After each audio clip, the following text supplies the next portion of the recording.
Bismillahirrahmanirrahim. Assalamu alaikum dear students. My name is Muhammad Ali and I am lecturer statistics in 502 Model College. Dear students, हम arithmetic mean को discuss कर रहे थे. हमारे पास एक question है. The arithmetic mean of 10 values was 50. Two values 25 and 30 were added wrongly as 17 and 25. Calculate corrected arithmetic mean. Question की statement में बताया गया है कि 10 वैल्यूज़ का अर्थमेटिक मीन जो है वो 50 है, लेकिन दो वैल्यूज़ जो कि रियल में 25 और 30 थी उनको गलती से 17 और 25 हमने ऐड कर दिया. अब क्वेश्चन की स्टेटमेंट में वो पूछ रहा है कि करेक्टेड अर्थमेटिक मीन कैलकुलेट कीजिए. तो सबसे पहले अर्थमेटिक मीन के फार्मूला को डिस्कस करते हैं. अर्थमेटिक मीन का फार्मूला होता है x bar is equal to summation x is divided by n के, जहाँ पे जो समीशन x है वो होता है सम ऑफ वैल्यूज़ और जो n होता है वो है number of values.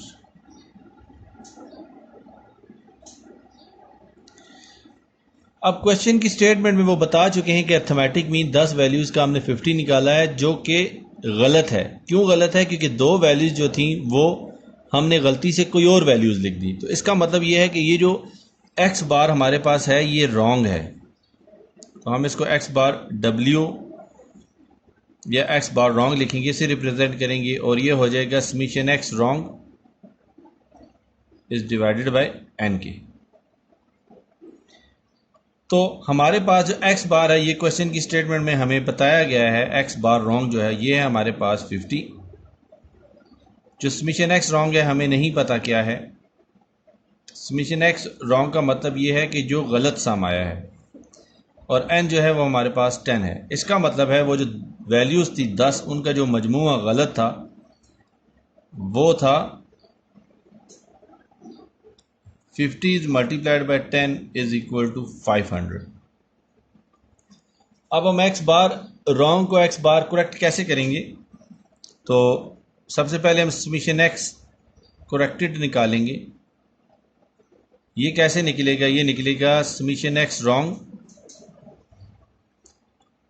Minus wrong values wrongly added values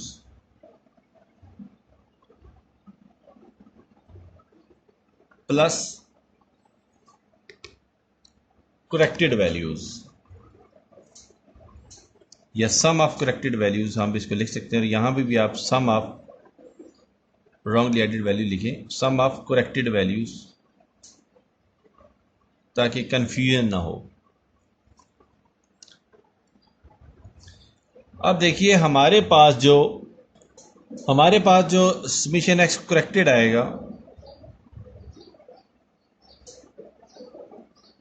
वो आएगा. अब समीशन एक्स रॉन्ग क्या है हमारे पास? ये है 500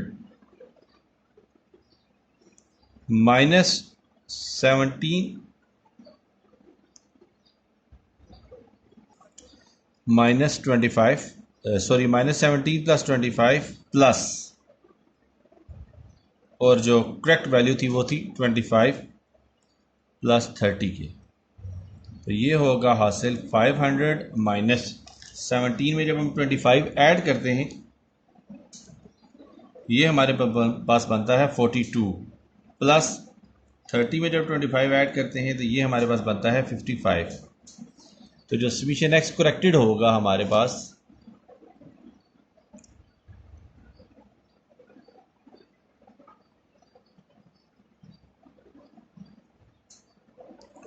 वो आएगा हमारे पास 500 माइनस 42 प्लस 55. तो ये बनता है 513 के. तो एक्स बार जो करेक्टेड होगा ये हमें हासिल होगा summation x corrected is divided by n, यानी कि 513 इज डिवाइडेड बाय 10. तो ये वैल्यू आएगी हमारे पास 51.3 के. तो डियर स्टूडेंट्स, इस तरह का क्वेश्चन अक्सर पेपर में आ जाता है, तो आपने इसको ध्यान से करना है। अब हम नेक्स्ट क्वेश्चन की जानिब मूव करते हैं। नेक्स्ट क्वेश्चन है हमारे पास, the arithmetic mean of 15 values is 75. A new value is added into data which makes arithmetic mean as 100. What is the new value that was added into data? Question की statement में बताया गया है कि 15 values का arithmetic mean 75 है। अब हमने एक नई वैल्यू डाटा में ऐड कर दी है, तो ये अर्थमेटिक मीन 75 से 100 हो गया है। और क्वेश्चन की स्टेटमेंट में पूछा गया है कि बताइए नई वैल्यू जो डाटा में ऐड हुई वो कौन सी थी। अब हम इस क्वेश्चन को सॉल्व करते हैं।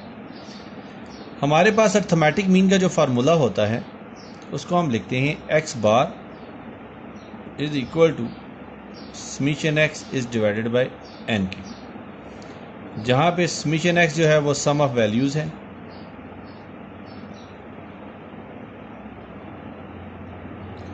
और n है नंबर ऑफ वैल्यूज़। क्योंकि डाटा में बताया गया है कि मीन जो है वो 75 था और उसके बाद नई वैल्यू ऐड होने के बाद वो 100 हो गया, तो हम ये सपोज करते हैं कि जो हमारे पास अर्थमेटिक मीन है ये ओल्ड है और जो न्यू वैल्यू डाटा में ऐड हुई हम उसको k से रिप्रेजेंट करते हैं। न्यू वैल्यू एडिड, ये है हमारे पास k, ये हमने सपोज किया है। तो हमारे पास x बार ओल्ड जो है उसको हम लिख सकते हैं summation x old is divided by n के इक्वल। तो ये हमारे पास पुराना जो मीन था वो था 75, समीशन x जो ओल्ड है वो हमें नहीं पता और वैल्यूज़ की तादाद थी 15। तो हमें जो समीशन x ओल्ड मिलेगा वो मिलेगा 75 इज मल्टीप्लाइड बाय 15 के। तो जो समीशन x ओल्ड होगा ये हमें हासिल होगा 75 का जब हम 15 से मल्टीप्लाई करेंगे तो वैल्यू आएगी 1125। अब हमने जो न्यू वैल्यू ऐड की वो वैल्यू हमें नहीं पता, लेकिन उससे हमारे पास जो सम था वो न्यू हो गया। तो ये हो जाएगा समीशन x ओल्ड प्लस के, यानी कि 1125 प्लस के। तो x बार जो न्यू है हमारे पास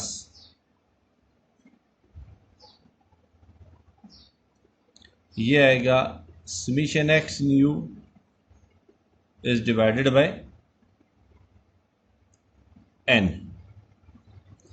तो समीशन x न्यू जो है ये तो है हमारे पास 1125 प्लस के। अब जो n है ये हमारे पास हो जाएगा 16। क्यों? क्योंकि हमने नई वैल्यू ऐड की है। जो x बार न्यू है ये हमें डाटा में दिया हुआ है, ये है 100। तो हम इसको लिख सकते हैं 100 is equal to 1125 plus k is divided bye 16।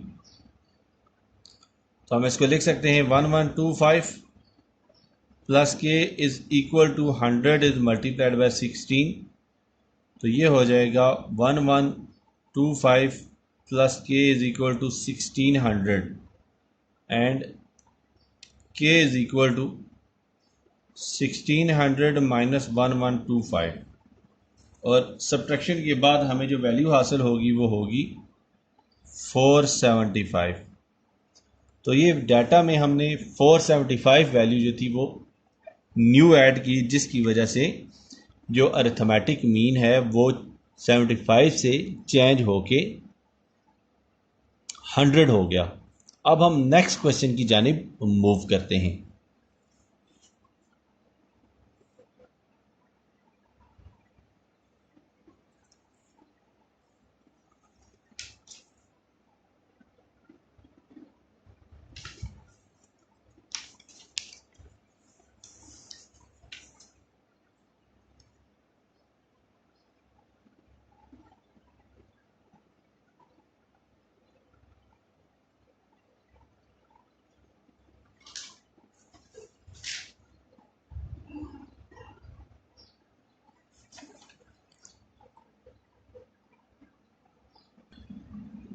हमारे पास नेक्स्ट क्वेश्चन है, if 20 values in a data shows sum of deviation from arbitrary mean as 100, calculate arithmetic mean if arbitrary mean is 15। Question की statement में बताया गया है कि data में 20 वैल्यू हैं और इन वैल्यू की डेविएशन जो है अर्थमेटिक मीन से उसका सम 100 है। क्वेश्चन की स्टेटमेंट में पूछा गया है कि अर्थमेटिक मीन कैलकुलेट कीजिए अगर आर्बिट्रेरी मीन जो है वो 15 हो। तो सबसे पहले क्वेश्चन में आर्बिट्रेरी मीन को देखते हैं हम। आर्बिट्रेरी मीन, इसको हम ए से बी रिप्रेजेंट करते हैं और ये उन्होंने हमें दिया हुआ है 15, एंड उन्होंने हमें दिया है 20 क्योंकि 20 वैल्यूज हैं और sum of deviation from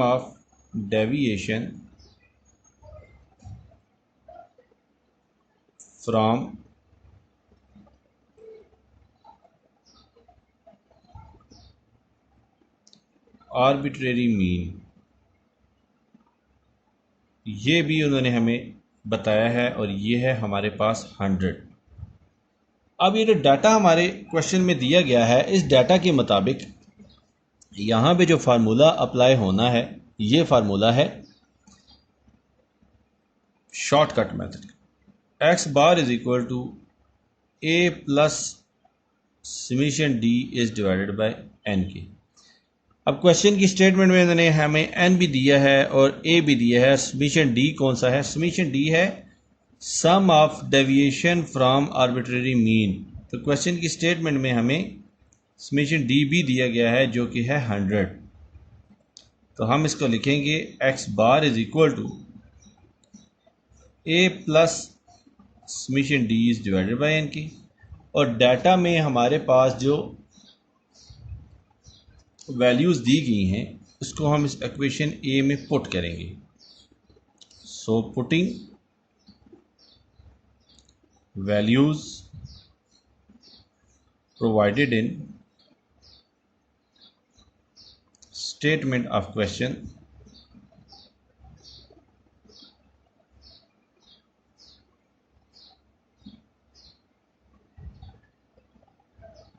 in equation A, तो हमें हासिल होगा x bar is equal to A हमारे पास है 15 प्लस समेशन डी है हमारे पास 100 और एन है हमारे पास 20। सो 20 इंटू 5 आर 100, तो ये हो जाएगा 15 प्लस 5 इज इक्वल टू 20। तो हमारे पास जो एक्स बार है वो हमें हासिल होगा 20 के। तो डियर स्टूडेंट्स, ये था इस क्वेश्चन का सलूशन। इंशाल्लाह ताला हम नेक्स्ट लेक्चर में जो टॉपिक पढ़ेंगे वो टॉपिक है वेटेड अर्थमेटिक मीन।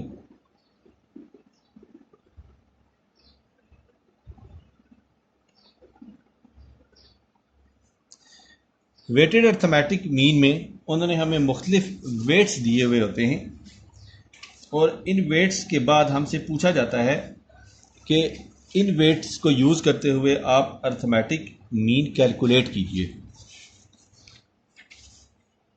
इसका जो फार्मूला है वो हम एक्स बार डब्ल्यू से रिप्रेजेंट करते हैं और इसको हम लिखते हैं summation W x is divided by summation W. तो डब्ल्यू यहाँ पे हमें वेट्स के बारे में बताया गया है कि ये वेट्स थे।